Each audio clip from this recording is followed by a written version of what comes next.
Aerial support has been brought in to assist in water bombing the fire raging between Signal Hill and Lions Head in Cape Town. The focus of the operation is now on the Camps Bay side of Lions Head. The fire, which is burning high up in the mountain, is currently not posing a threat to properties. Weather conditions have also improved somewhat from yesterday when the southeaster reached gale force conditions, fanning the flames. Let's cross live now to our reporter Mariska Botha, who's in Cape Town, for an update on the story. A very good morning to you, Mariska. How bad is the damage caused by the fire in the area? Good morning to you, Desiree. The firefighters here did such a good job that there was no damage to any property of any kind. But unfortunately, we heard 15 minutes ago that a person who is assumed to have slept on the mountain sustained 45% burn wounds on their body. We don't have much more info on that at the moment, but that's the information. With an event like this, information comes in drips and drabs sometimes, and that's the latest information we got. Unfortunately, one person seriously injured as a result of that fire. As I said, it's assumed that he had slept on the mountain, but other than that injury, no other injuries and no other damage to property. We are on Signal Hill at the moment, and we've got very good news. It seems like the fire is largely contained. Those two helicopters that you referred to did their job early this morning. My colleague Eddie Stemmert, is just panning for you so you can see there's a few small plumes of smoke still rising from the ground, and this is the hotspots that are being monitored and will be monitored throughout the day. Last night there were 80 firefighters on duty and 20 vehicles. They've now reduced that number by half just so that they can monitor and mop up. I'm also going to ask Eddie to just show you the smog that hangs over the Table Bay or the Cape Town harbour there. Now, usually when the southeaster blows, it brings in fresh air and the sky is clear in Cape Town. But when the southeaster blows and there's a fire, it is an absolute nightmare. And then that's the result. The smog you see hanging over the city here is a result of this fire that burnt most of last night and early this morning here in Cape Town, over the slopes of Table Mountain and here where we stand at Signal Hill.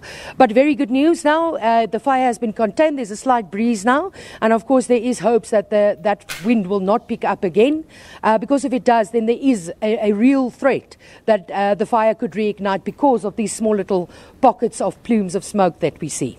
You were talking about the effects of the southeaster. How is that? Has the wind dissipated a bit, somewhat?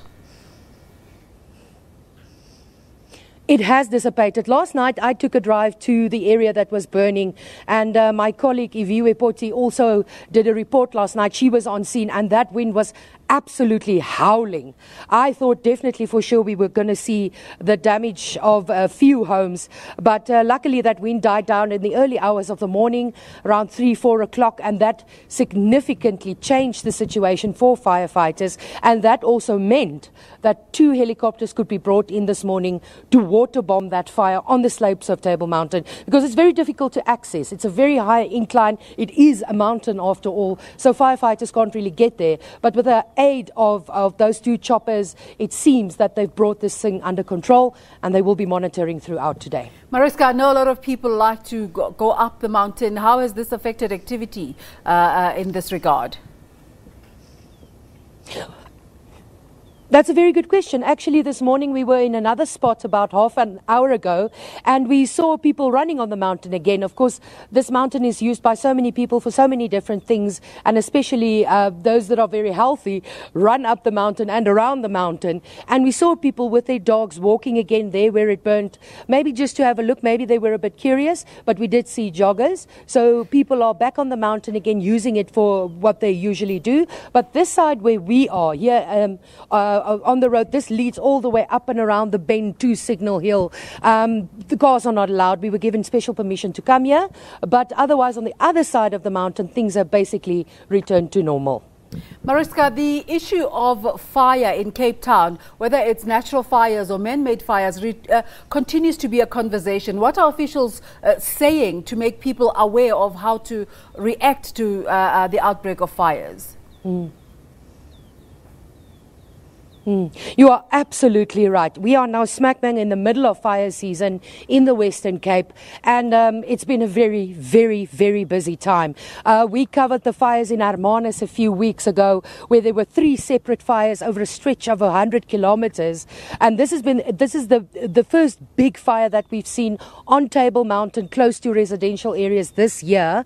But yes, it's been a amazingly busy fire season, and that's the kind of thing that authorities are warning against, asking people, please, whenever you work with any kind of fire, you have to be extremely careful.